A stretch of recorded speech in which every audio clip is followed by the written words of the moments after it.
Hey guys, so it's me again. I just made a video talking about bandwagon fans now getting on the bandwagon of Mark Henry. So please stay tuned to that. And also just a quick update on some future videos I'll be doing. Reviews. I haven't done a wrestling review in a while. For you guys to know, I had made a video like 2 or 3 days ago talking about my quick pickup showing that I got SummerSlam 2011 pay-per-view and the Randy Orton Evolution of a Predator DVD. I'll be doing reviews on those. I know in that video, that quick pickup video I made, I said I was going to do a review on those videos the next day, but I ended up doing, Night of Champions and some other videos I ended up posting, discussion videos I ended up posting. But I will be doing video DVD reviews on those DVDs, as well as my TNA DVD collection that I had gotten from TNAshop.com. I'll be doing reviews on those as well, because I promised to do reviews on those, and it's been about like 2 or 3 weeks since I got those DVDs. So I'll be doing a review on those DVDs as well. So look forward to those reviews. But what I wanted to talk about in this the video in particular is that is CM Punk starting to lose his sting. Now, I made a video about this maybe about a month and a half ago, asking that question, and I gave my thoughts and these opinions.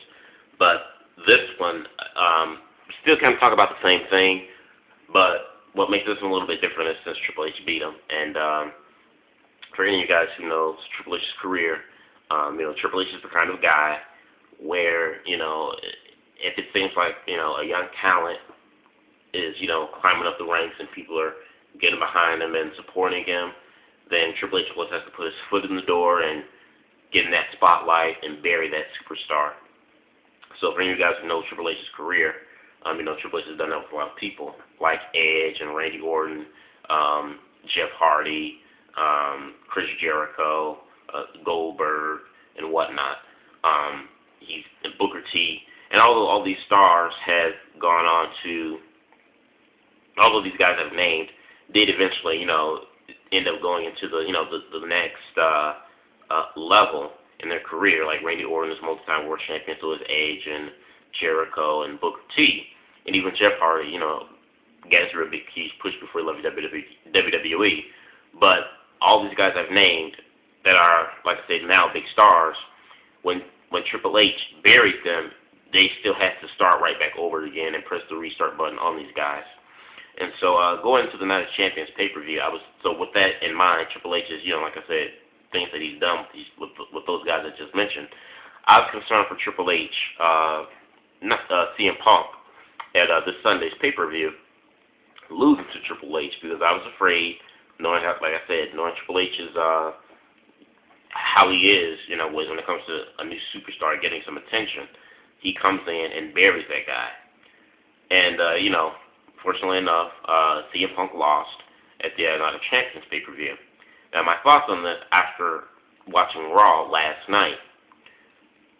Raw opened up with CM Punk, opening up or whatever, with the promo, and he's talking. Triple H comes out and interrupts him, and Johnny H comes out, and how Punk kind of tells Johnny Laurinaitis that he thinks that Johnny Laurinaitis is the one who was behind all the stuff between Kevin Nash and SummerSlam and wanting Triple H to resign as the COO and all this other stuff.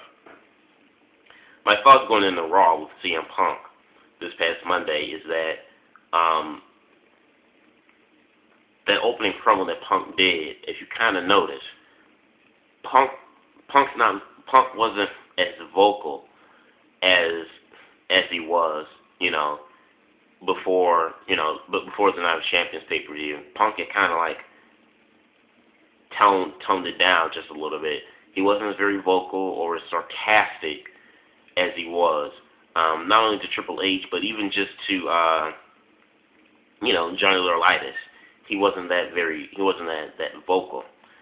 If you also look at later during that night when it was announced that he and John Cena would tag team up against Miz and Truth, when John Cena came in the background and said, "Oh, we're like the," I think he said the All Night Express or something like that, and that's All Night Express. I forgot the tag team name. I think it probably was All Night Express. But anyway, he had mentioned, we're like this, some legendary tag team. I can't think of their names.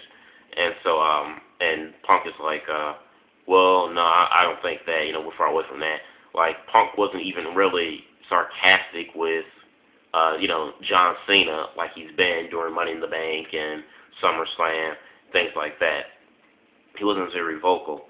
And then when you get to the main event, and you see Punk or whatever, and when Punk gets the victory or whatever, how he's like cheering on with Cena, he's like supporting Cena. It seems like to me it's like they're trying to turn Punk like flat out like babyface, and I like Punk on both sides. You can be a babyface or a heel, but I think Punk makes a better heel than those babyface. That's just my opinion. However, I think just looking at that moment, that detail at the end of the main event when Cena was holding his hands up and he was like smiling and stuff and all the other stuff. It seemed like they're not only trying to make Punk babyface, but like they're trying to make him appeal to the masses. And here's where I kind of have a little concern with that, is because if they make CM Punk appeal to the masses, you're not only talking about the male demographics between of 18 and 35, but you're also talking about the male demographics between the ages of 6 and 12. And if they have CM Punk adapt to the male demographics of 6 to 12, I don't think they would let Punk be as vocal or as edgy or have as much attitude as he's been having, since going into Money in the Bank and SummerSlam and leading up to Night of Champions. That's what I just think. After Raw, Punk got a good pop. He did. He got a good, crowd reaction. But to say, do I think is Punk buried now since Triple H has got him with that 1, 2, 3 count? I'm not so sure. It's still, you can't really tell if someone's buried just by one night.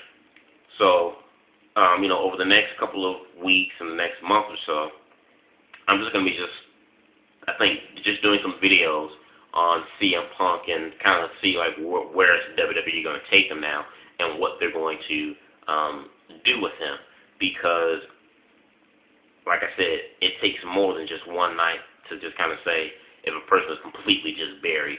We have to see for the next couple of weeks in Raw, and and even not even the next couple of weeks, but in the next couple of months, to pay attention to crowd reactions and to pay attention as to the spots that WWE places CM Punk and how they're using him and things like that on pay-per-views and on Monday Night Raw. So it's going to take a while to really analyze and see over the next couple of weeks or months to truly say if Punk has been buried since losing to Triple H, has he lost any steam since losing to Triple H. It'll take a while, so I'm not just going to just jump the gun here after just one night, just from crowd reaction and stuff like that. We have to see for the next couple of weeks leading into months. But from my observations that I've seen of Punk at last night on Raw, like I said, Punk has become a little bit, I don't know, I guess, I don't want to say happy-go-lucky, but like I said, he just doesn't, it seemed like after Triple H beat him, it's like all his animosity and his hatred and anger that he had for Triple H, it's like it just vanished, like overnight.